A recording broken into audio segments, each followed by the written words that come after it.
یه نگاهی رو دنبال کردم که شاید اگه دنبال نمی کردم زندگیم اینجوری نمیشد. تو که میدونی هیچ وقت نمیتونی از من فرار کنی. خیلی وحشتناک بود حرفش، از روی اینکه میخواد به من بگه آقا تو مال من، این قدرت برتر منم. پروردگارا صدایم را صدایت و کلامم را کلام خودت قرار بده. به نام خدای مهربون، خدایی که نویسنده داستان زندگی همه ماست. درود بر شما. من علیرضا محسنی هستم و اینجا اپیزود جدید برنامه نجاته. به نجات، برنامه خودتون خیلی خوش آمدید.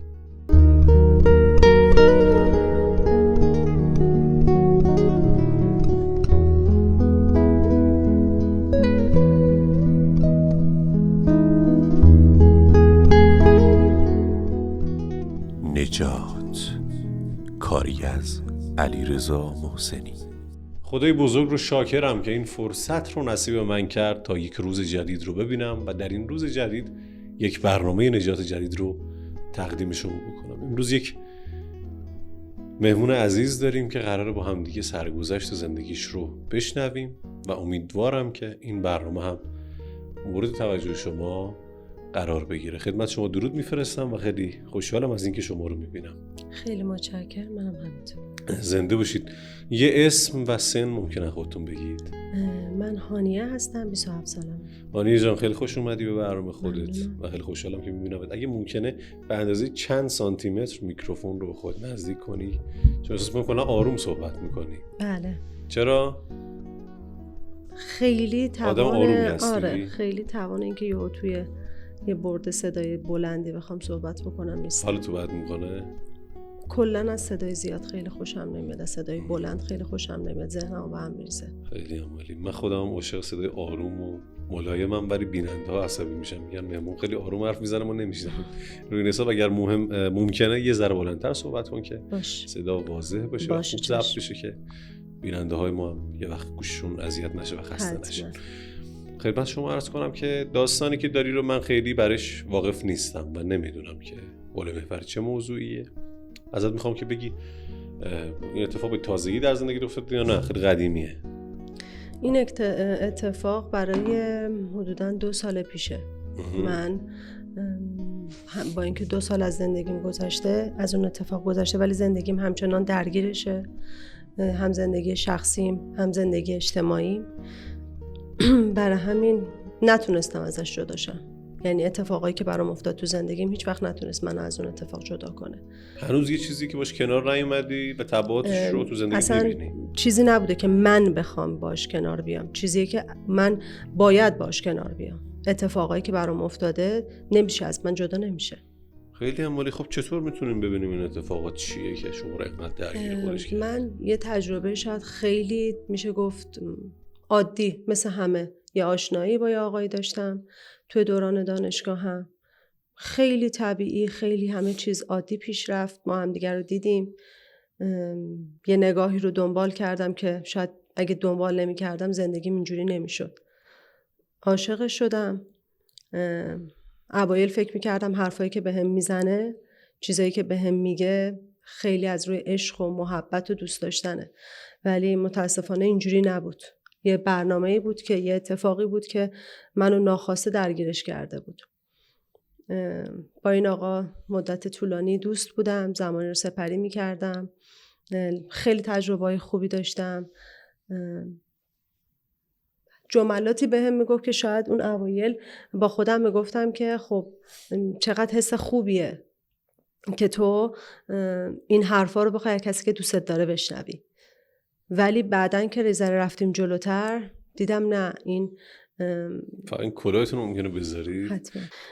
این تایمی که ما با هم گذروندیم برای من خیلی جذاب بود اوایلش، ولی بعد از یه مدتی احساس میکردم که یه حس مالکیتی داره اون آقا براش به وجود میاد. یعنی منو یه جورایی میخواد تامل اختیار کنارش داشته باشه.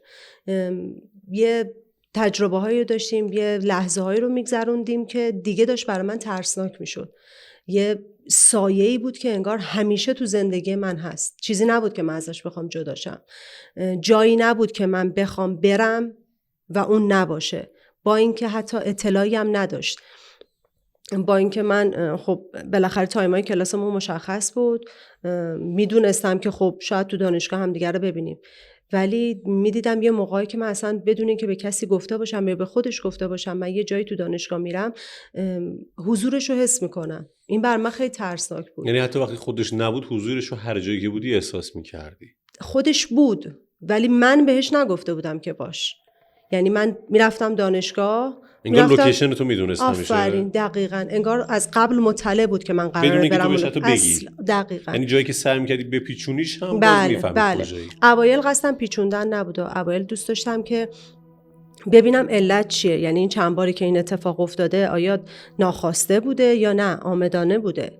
بعد که ذره رفتم جلوتر گفتم خدایا من الان اینجایی که رفتم و نه به دوستان گفته بودم نه به خودش گفته بودم، این چجوری و جلوی من سبز میشه. و وقتی هم که نگاهم میکرد یه دیدین خب آدم میتونه عاشق صورت یه آدم بشه ولی چشماش بر من ترسناک بود. یعنی یه جوری نگاهم میکرد، یه چیزایی بهم میگفت. دقیقاً موقعی که جلوم سبز میشد یهو خیلی ظلم میزد تو چشام، میگفتش که تو که میدونی نمیتونی هیچ وقت از من فرار کنی. تو که میدونی هیچ وقت نمیتونی از من فرار کنی. خیلی وحشتناک بود حرفش. یعنی من پیش خودم گفتم نه دیگه این دوست داشتن نیست، این دیگه عشق نیست. اینی که تو یه نفر رو اسیر خودت بکنی، اینی که یه نفر دائما خودش رو مستحق این بدونه که تو لحظه به لحظه زندگیت باشه، این یه ذره ترسناکه. خیلی به مناسبت‌های مختلف بی دلیل با دلیل برای من کادو میگرفت، خیلی اصرار میکرد که این کادو رو حتما بذار جلوی چشت، صبح بیدار میشی ببین، شب بیدار میخوای بخوابی ببین. اولین نشونه‌ای که من دیدم، حتی یه پس ذهنی داشتم که این میتونه یه اتفاق بدی پشتش باشه، ولی اولین اتفاقی که افتاد یه هدیه‌ای برای من گرفت که توی یه جعبه چوبی بود. توی اتاقم گذاشته بودم دقیقاً جلوی آینم که وقتی بیدار میشم ببینمش به گفته خودش، وقتی هم میخوابم ببینمش. این حس برای من خیلی قشنگ بود. فکر می‌کردم که داره یه حس محبتیه، ولی داشتم خیلی عادی اتاقو تمیز میکردم، دستم خیلی ناگهانی خورد به اون جعبه افتاد. وقتی اون جعبه شکسته شد من ریز ریز یه سری چیزایی رو میدیدم که چسب کاری شده و روش شکل قفله و وقتی اون چسبا رو باز میکردم کلی دعا نوشته بود توش، توی خود جعبه کار گذاشته شدم. که دقیقاً بعد از اون اتفاق متوجه شدم که این که من میخوام ازش جداشم، خودم اعتقاد داشتی این مسائل؟ متاسفانه من تا قبل از اینکه این اتفاق برام بیفته پیش خودم گفتم وقتی من اعتقاد ندارم برای من اتفاق نمیفته. حالا من جا داره که یه نکته‌ای رو بگم. ببین بیننده‌های عزیز، ما صرفاً این فضایی رو فراهم کردیم که همه آدم‌ها بیان داستان زندگی و اتفاقاتی که براشون افتاده رو بگن. ما حالا بنا رو بر صداقت افراد میذاریم به این دلیل که خب افرادی که به برنامه ما رجوع میکنن و به ما رجوع میکنن حالا یه سری مستنداتی به ما نشون میدن، یا حالا ما در کلامشون صرفاً سعی میکنیم از طریق روانشناسی صوت یا اون حسی که خودمون از طرف میگیریم متوجه بشیم تا چه اندازه‌ای طرف حقیقت رو داره میگه و تا چه اندازه ممکنه یه جاهایی شاید زیاده روی بکنه. و مسئله بعدی این که من اینجا نشستم و راجع به یه سری از مسائل صحبت میکنم، این معنیش این نیست که من مسئله رو تایید میکنم، رد میکنم یا اعتقاد شخصی منه. این رو لازم بود که به همتون بگم. و اینکه اینجا بستریه برای اینکه همه آدم‌ها اتفاقات زندگیشون رو شرح بدن و در نهایت ما توی کامنت ها و در تعاملاتی که با هم دیگه داریم میتونیم متوجه بشیم که کی داره راست میگه، کی داره دروغ میگه و چه کسی اعتقاد داره، چه کسی اعتقاد نداره. پس مؤکداً این رو میگم، اگر من مهمونی میارم راجع به یک مسئله ماورایی یا هر مسئله دیگه صحبت میکنم، این به معنای معتقد بودن من یا اینکه بخوام یک باوری رو در ذهن شما بگنجونم نیست. صرفاً ما شنونده داستان‌ها و روایت‌های مردم هستیم، چون برنامه ما داستان محوره و فکر میکنم هر داستانی با هر موضوعی برای هر اتفاقی میتونه درش یک درسی وجود داشته باشه، یک مسئله وجود داشته باشه که ما از دید انسانی اون رو بهش بپردازیم. ممنون که صبوری کردید تا من صحبتمو بکنم. پس شما اون جعبه‌ای که شکست دیدی که یه چیزی تیکه تیکه شد یه با سری چسب. دعای خیلی ریز ریز بود که با چسب چسبیده بود و روش عکس یه قفل بود. و من اون موقع متوجه شدم که چرا موقعی که حتی ما قهر می‌کردیم، دعوا می‌کردیم و من با خودم می‌بستم که من دیگه نه جواب این آدمو میدم نه قراره ببینمش، ولی به محض اینکه اسمش روی موبایلم میومد ناخودآگاه اصلا انگار هر چی که تو ذهنم بود از بین میرفت و من جوابشو میدادم و همه چی دوباره مثل روز اول میشد، با اینکه دوست نداشتم. الان تجربه‌ای که من دارم برای شما میگم الان شما دارید میشنوید، ولی من 2 سال زندگیم درگیرش بود. من به سختی تونستم از اون آدم جدا بشم، یعنی کلی تراپی رفتم، کلی رو خودم کار کردم، کلی لحظه رو گذروندم که برای من خیلی سخت بود. من حرفایی که دارم الان به شما میزنم و شاید اگه به مامانم میگفتم باور نمیکرد، فکر میکرد که من الان یه توهم زدم، یه چیزیه که دارم، یه باور الکیه، ولی کسی که درگیرش بود، کسی که داشت عذاب میکشید من بودم. آخرین بار که من دیگه تصمیم گرفتم، حتی تصمیم گرفتم خونم رو عوض بکنم، یعنی گفتم میرم یه شهر دیگه زندگی میکنم. دقیقاً تصمیم گرفتم، صبحش میخواستم بیدار شم، یه مریضی وحشتناکی گرفتم که من تو جام نمیتونستم بلند شم. بعد 2 روز دوباره به عنوان یه کسی که یه پیک یه چیزی آورده توی خونه خودم تنها احساس میکردم یه چشم داره منو نگاه میکنه. دقیقاً 1 ساعت 2 ساعت بعد پیک برای من یه بسته آورد که من نه سفارشش رو داده بودم نه اصلا درخواستش رو داده بودم. بعد دیدم که اون بسته رو دوباره از طرف اون آدمه و برای من فرستاده و گفته تو همیشه مال منی. اینا چیزایی بود که دارید میشنوید، ولی وقتی من حسش میکنم میترسم. 4 ستون بدنم میلرزید. اینکه تو یه آدمی رو ازش میترسی ولی دائم حس میکنی که پشتت هست، داره نگاهت میکنه، حواسش به تو هست، جایی که نمیخوای باشی هست، جایی که من دوست دارم تنها باشم ولی دائما فکر میکنم هست. من حتی یه خواب راحتم ندارم.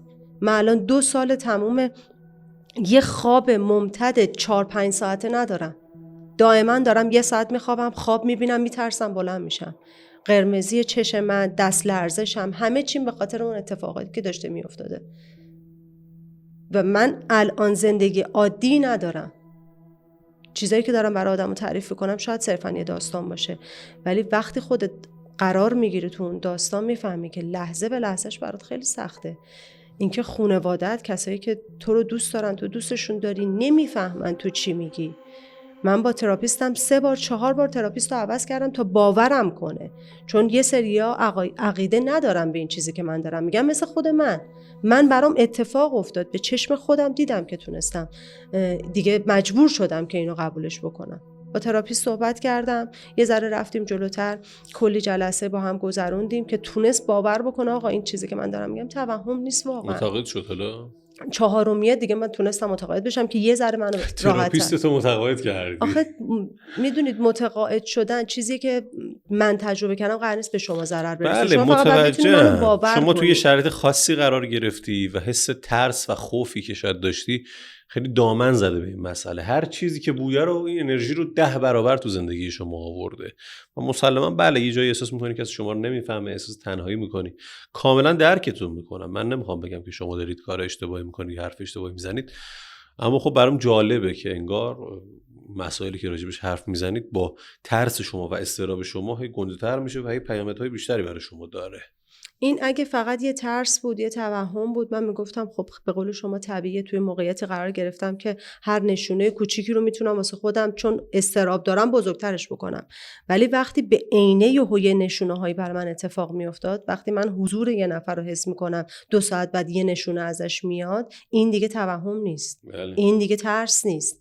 این یه چیزیه برنامه‌ریزی شده. این یه چیزیه که داره درگیر میکنه منو، زندگیمو، افکارم و ذهنم و همه چیمو داره درگیر میکنه.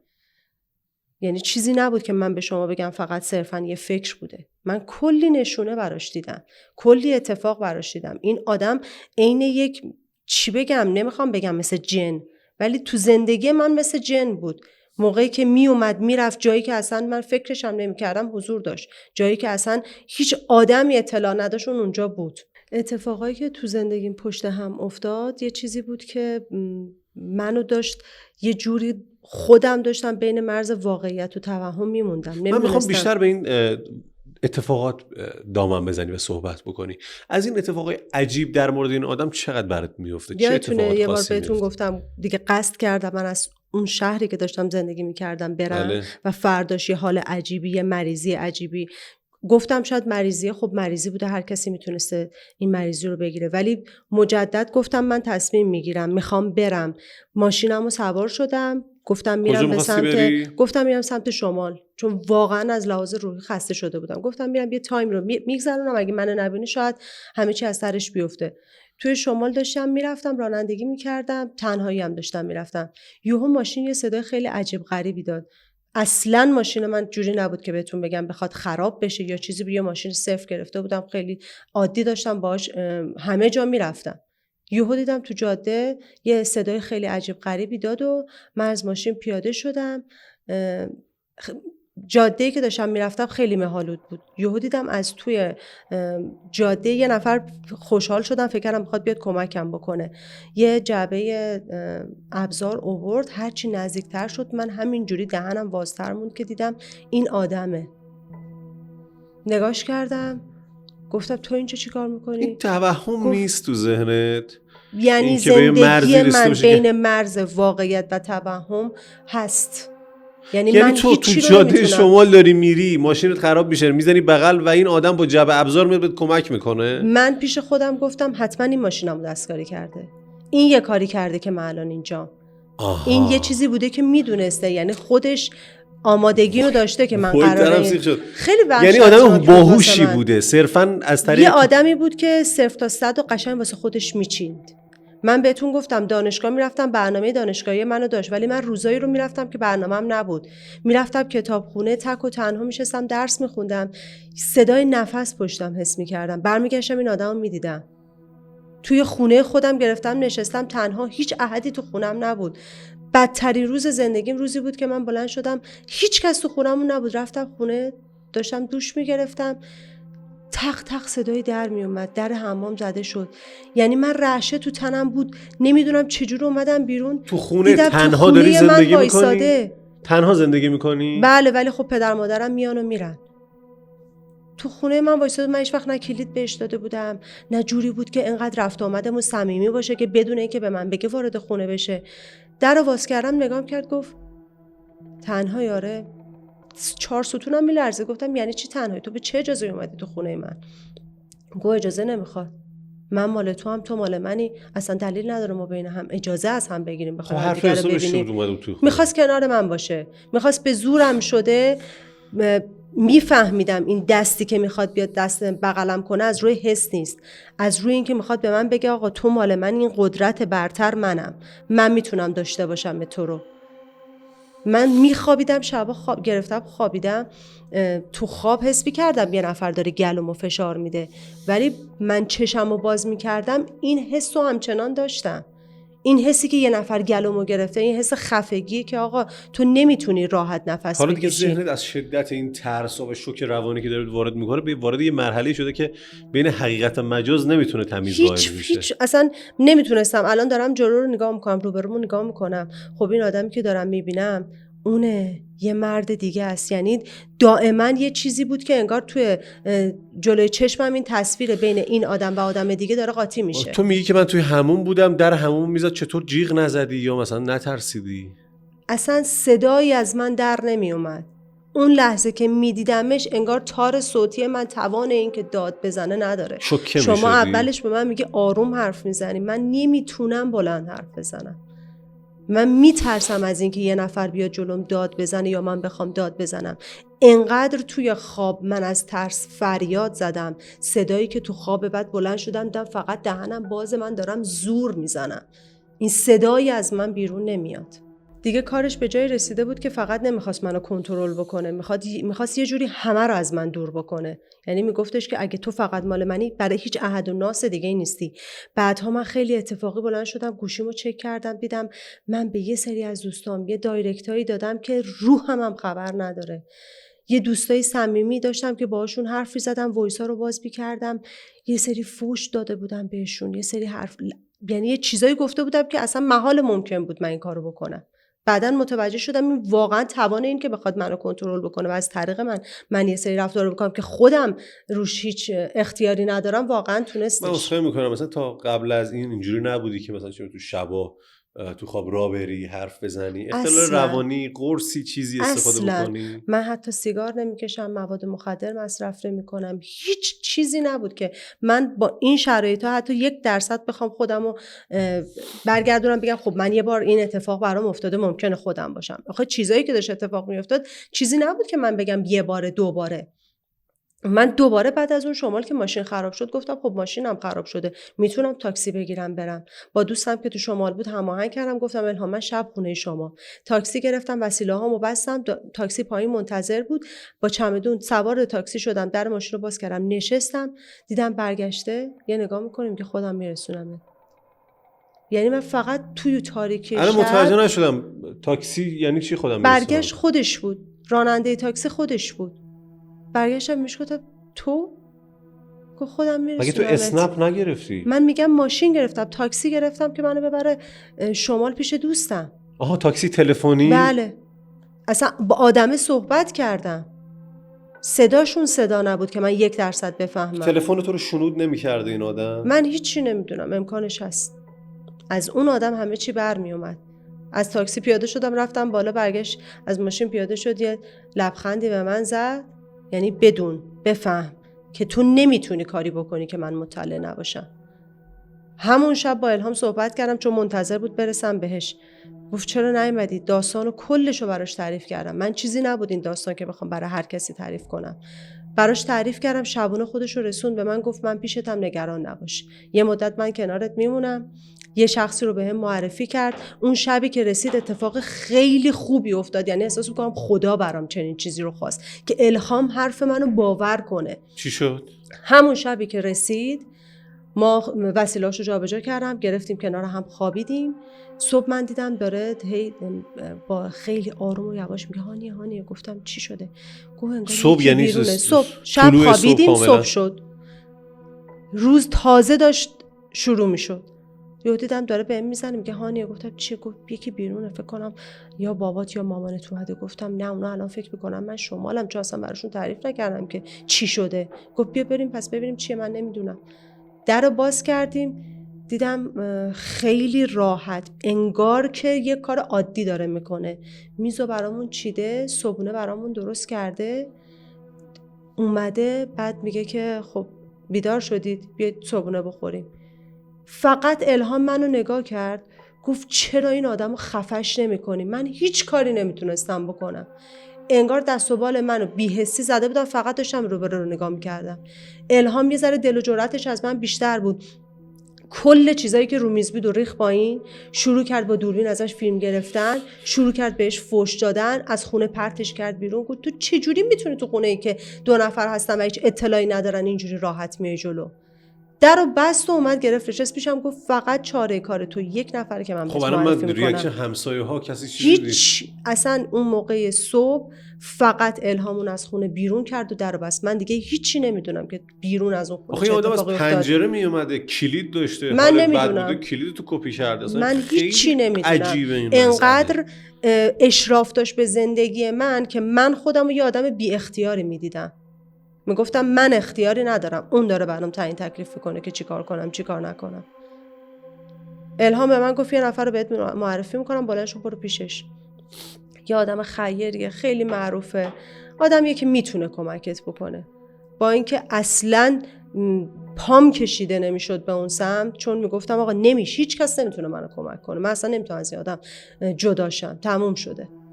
به محض اینکه این آقا رو دیدم، یه آقایی بود که انگار اصلا کلا ایرانم زندگی نمی‌کرد، اروپا بود، نمیدونم کدوم کشور، فقط هر از گاهی میومد به خانواده‌اش سر میزد و دوباره برمیگشت.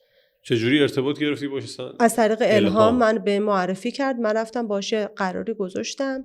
خیلی هم سخت بود که بتونیم. الهام چطور میدونست این آدم میتونه مشکل تو رو حل کنه؟ خیلی تعریف شنیده بود، حالا اون نمیدونم، کسایی که مشکلاتی که داشتن و میگفت من خیلی شنیده بودم که این آقای تونسته به عنوان یه خیر مشکلشون رو حل کنه. ولی من تمام سوالم بود که آیا این مشکلم میتونه حل بکنه؟ این چیزی نیستش که دیگه بگیم یه آدمی بیاد حلش بکنه. ولی باورتون نمیشه، به محض اینکه رسیدم وقتی نگاهش کردم یه آرامش قلبی به من داد، یه آرومی به من داد. فقط نگاهم کرد، من هیچی رو براش تعریف نکردم. گفت میدونم چته، میدونم داره تو زندگی چه اتفاقی میفته.